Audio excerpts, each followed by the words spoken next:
Hey, I'm Alex Radcliffe from Board Game Co, and today I'm reviewing Forges of Ravenshire from BA Games. This is a prototype, all rules and components subject to change, and I'll have a link to the crowdfunding campaign down below. I'm filming this after the video is done because I forgot to say that. Forges of Ravenshire is a 1-to-4 player dice placement crafting game which players across 4 rounds of play are going to be trying to use their dice. They're going to be rolling their dice, they're going to be assigning them to various areas on the board, taking the benefit of that region, pulling back another die, taking the benefit of that region, slotting the die in order to be able to run their tableau, and then going ahead and the next round placing those dice over here to run that. If that sounded like a lot, that's a lot. The general idea of the game is you're trying to craft things to get as many points as possible. There's a few ways you can get points in this game. There's objectives, there's moving up the track over here, there's going to be crafting these items over here, all these items requiring different amounts of resources and different configurations, giving you a monetary reward, and then giving you some of those as well, some of those little anvil symbols you can use to help you move up this track over here, and you're going to be trying to craft those items, which means you need to go ahead and get the various materials and resources, and you're trying to do so while building up your tableau. That's generally what's happening in this game. To that end, across 4 rounds of play, a slightly slower version of what I just said, is across 4 rounds of play, players are going to go ahead, take their dice, and on your turn, you're going to go ahead and take your die and place it somewhere on the board into one of these spots.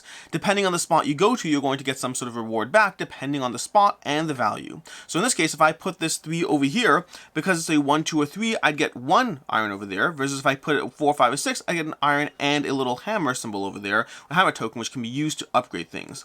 Because of that, I don't want to put that there. Instead, I'm going to put this somewhere where it's better to have a lower number, or at least a medium number, and I'll go ahead and slot it into the wood, where 3 or 4 will get me 3 wood, and I'll go ahead and move up 1, 2, 3 on my wood track there. I'll then pull back a die, and I'm going to go ahead, let's see what we can pull back over here. We're going to pull back, I don't know, let's pull back the 5 to get that. We're going to go ahead and pull back the 5 over here, and we're going to use that to run this engine, but give me 1 second. Let's go ahead and move up 1 on the iron track. Let's take a little hammer token, and then from there we're going to slot this dice into one of these over here, so we'll slot into specifically the orange area, and we're going to run the orange area. We can go ahead and get one of these, and I'll take this one over here. That's going to be a typical turn sequence. You place a die, taking the benefits, you pull back a die, taking the benefits, and then you slot it into your engine to run your little tableau over here. And when I say run your tableau, I mean right now we only have the one thing over here, but as the game goes on, you're going to be able to place dice and use hammer symbols, hammer tokens, to be able to gather various of these, and you'll have to pay money into getting them. But if I grab this, I can slot it into here, which means that as I run this engine, I'm getting more stuff every single time I pull back an orange die. I'll get more and more. Later during the game, I can use one of those hammer tokens to unlock this region, so we can have a full 4 spots that I'm running every single time I'm pulling back a yellow die over there. That's the general idea of the tableau that you're slowly building up. In addition to the various ways you're going to be adding various upgrade spots to your board, you're also running dice more efficiently across your tableau as you grab dice from the main board. So again, place, take things, return, take things, and run your tableau engine.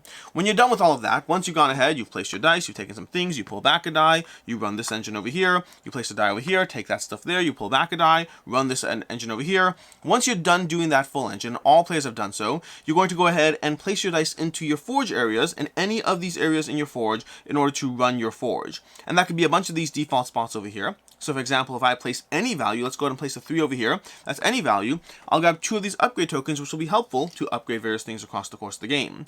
But additionally, I can go ahead and take this 5 over here and start running my conversion engine of goods. You see, the way this works is in the game, the wood is going to turn into the coal stuff, not really coal, whatever that is, charcoal. The wood's going to turn into that, but you can combine these 2 resources to turn and craft more metal. You're also gathering various pelts along the way, all of these being essential to craft the various items. So if I go ahead and place a die over here, I can go ahead and convert wood into that, but also, because I placed a 5, I got 2 additional over here. Lower numbers are better in this particular area. So you're going to be constantly turning in resources into other resources, both a conversion plus a bonus, to be able more efficiently generate what you need in the game. Having a bunch of resources, combining these and placing another die over here to craft means I'll go ahead and combine my 4 over here. Let's go ahead and another 3 over there. Let's combine 3. Let's combine 3 over here. Let's go ahead and create 3 more steel ingots we can use to craft those items.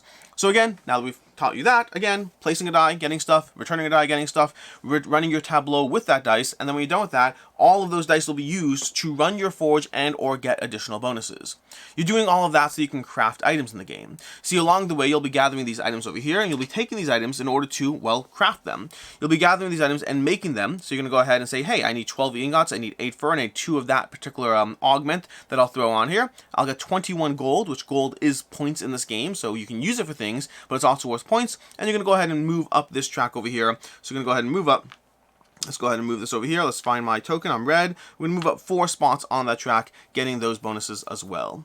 That's what you're doing in Forges of Ravenshire. You're trying to build up the most efficient engine as you run your goods. You're trying to gather your various benefits over here so you can improve your tableau so that every time you return a die in the game, you're running and gathering more and more things. You're trying to be mindful of the scoring objectives that are in the game because these give you specific things to try to go for in terms of what you're trying to craft over here, giving you different objectives as far as how you do that. By the way, small little rules note that's worth mentioning. A minute ago, I showed you that I crafted this and therefore I went from here to here. Strictly speaking, these things over here require you to be at certain points on this track. You can't craft a level 3 item until you actually are over here already. So strictly speaking, it should be 1, 2, 3, 4. In general, as I teach these games, as I go through the flow of a game, I don't always focus on every single rule, but worth noting for the person who will inevitably point that out. But anyways, that is basically how this game runs. It's a dice placement game across 4 rounds of play as you gather various items, as you use those items, as you use the various things you're trying to craft and create in order to build those items so that you can, well, get as many points as possible across the end, at the end of those 4 rounds of play. Which means with the review starting off with ease of play, the game is very easy to teach. It's dice placement and tableau building. And for the most part, there's not a lot here that is outside the norm. It combines things very well. It combines things in an elegant engine, but if you've played a bunch of games before, most things here will be familiar. A little bit of iconography, a few small details as far as how tracks work in different ways. You know, like I mentioned, that little star thing over here, those restrictions on this track, how you get points over here, you're going to get points over here, how the conversion engine works in your tableau, the aspect of turning in upgrades so you can improve the efficiency of your forge and of your trade and tracks and tokens. There's different things going on as far as how the upgrades work, and you will have to explain things, but most of the stuff here will be intuitive if you've played enough games. It just works together well on its own. As far as game time, generally around 60 minutes. I think the box says 50 to 100 minutes. I think it depends on player count. I would say, I mean, 100 seems a little long, but 60 to 90 minutes, let's say, as far as how long the game will typically take. And that's basically ease of play. As far as what I like, don't like, and can see others not liking, starting off with what I like, which is the forge mechanic in general, and just your general tableau and player board, gives you a lot to consider. You're constantly trying to build up which areas you're going to be gathering dice in, and which areas you're going to maximize your efficiency as you pull back things into your engine. You also are going to have limited hammers, at least as the game starts, and you have to choose where to spend those hammers, in what way they'll most efficiently augment your engine, and or to even trade them in for some of these starting cards where you can get extra money and or movement on this track, which can be key, especially as you're trying to be mindful of the various objectives in the game. The objectives give you something to strive for in addition to the general build stuff, get more points. You're trying to think through what to build, what will give you the most points, and therefore what areas to go on the board. And there's a degree of balancing around which dice are most efficient for running your engine versus which dice are most efficient based on the current board spot that they have. You may think that orange dice are the most efficient based on the current fact that you've slotted out, you know, a chunk of things over here and you're getting a bunch of stuff every single time you run it. But if you don't need what the orange dice is giving you and you do need some wood, you're going to have to make that trade-off as to what area is going to be more or less efficient as you run through things. There are very satisfying forge turns every single time, every single round after you're done with the dice placement and you place your dice into this grid over here and you start running your forge. There's a very satisfying degree of just how you convert every single thing further down and down in order to get the resources you need in order to be able to get what you want. And one thing we haven't even really talked about is the asymmetric player abilities. In the game, you're going to have asymmetric player abilities that to some extent break the game. We have a bunch of these over here, different classes that will just give you different small ways that you just change the way you approach the game, give you something you can do that other players can't, and that gives you another fun way to dive into it every single time, adding to the replayability in the game. As far as what I don't like in the game, despite the fact that I just mentioned the asymmetric abilities add to the replayability, I think my biggest complaint against the Forges of Ravenshire is that I feel that there's not a ton of reasons to continue to dive into it again and again and again. This is a game that I've played a bunch of times and I'm already starting to feel the sameness of what I'm going through. I enjoy the game, I enjoy the pattern of what's happening, and it is very satisfying to build out your tableau, but it's not a game that I feel gives me enough reasons to want to dive into it 5-10 times down the road. It's a game that gives me, it's a little bit on the lighter side, it's very streamlined and works very well, but I think I want a bit more variability, whether it's more goals or more player-based symmetric abilities, or just more change to the actual board state that it's a different puzzle as you go through it. Overall, what it does well, but I feel it is a game that has shown me most of what I want to see from it, 4 or 5 plays in. Past that, I'd say that the upgrading does feel a bit procedural. That upgrading aspect where you have these tokens over here and you're trading them in for things, for the most part, I didn't feel things were that out of reach. I felt that it was about, hey, you use the tokens when you use them. There wasn't a ton of trade-off as to whether I should or shouldn't use them on most things. Some things, sure, but for the most part, if you're using your Forge, you do want to pay these in to upgrade them. And if you're using if you should be using your Tableau, so you will want to unlock this bar. This market over here is a little bit of a question mark, but for the most part, I think that trading in these tokens to get various upgrades didn't feel like an overly compelling thought process. It kind of just felt, it's there. And then lastly, I'd say that in general, it gives you this little tableau over here, but because of the fact that it's just you're pulling back a die to load in as much as possible, it's very rarely worth exploring more than 2 pathways here, and even one you can often get by on one. The degree of extra effort you have to spend to further upgrade multiple pathways versus the fact that you can generally target the dice for the most part means that overly investing in upgrading too many paths is usually not going to be efficient on resources, which means you have this fun little pathway as far as how things upgrade, but I usually felt that in each game you're going to primarily explore one of those pathways and then maybe lightly put a token or 2 into the other just for those times you can't get the die color that you want. As far as I can see others not liking, first of all, the random dice allocation at the beginning of every round. You're going to be rolling dice at the beginning of every round, putting them into spots, which gives you a degree of randomness in a way that almost doesn't make sense. You see, as players place dice into spots, they're usually going to do so based on the numbers. A 4, 5, or 6 here gives me the better result, so I'm going to go ahead and do that. The random dice allocation at the beginning of the round means you often have less efficient numbers in there, which does mean that you're pulling back inefficient dice, and more likely, the first players are pulling back inefficient dice because the subsequent players are trying to put the dice in as efficiently as possible, with the caveat that occasionally you have to not do so because you really need wood or you really need, steel or whatnot as you go through the game.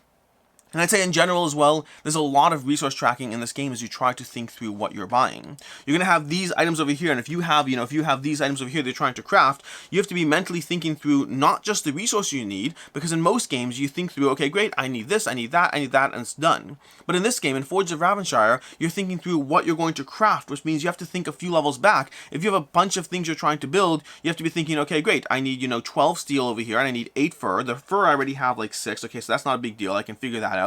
But this 12 steel, it means I really need not 12 steel, I have 4 steel, but I can also have these and combine them. Because of the nature of your forge and the way you combine resources, it can be a bit tricky to try to track the mental process of juggling how you're going to build several cards and trying to think through what you have and what you need. Compared to most games with crafting, because of the nature of the forge, it was a little harder for me to, as I go through the game, to mentally track what I need and what I've gotten from what I need before you enter that forge phase, and it's a bit too late. And in rounds 1, 2, and 3, I wouldn't even say it's the end of the world, but in the last round, the final round, where it's kind of all or nothing, that's it, it's over, that's where you're really trying to mentally crunch through every single number, and it was a bit hard to track at times. As far as final thoughts on Forges of Ravenshire, I overall really enjoyed this game, and it's a game that was very, very fun when I first dove into it, and proceeded to continue to be fun for a few games, but is a game, like I said already in the what I don't like section. My biggest thing about this game is that I kind of want more reasons to dive into it.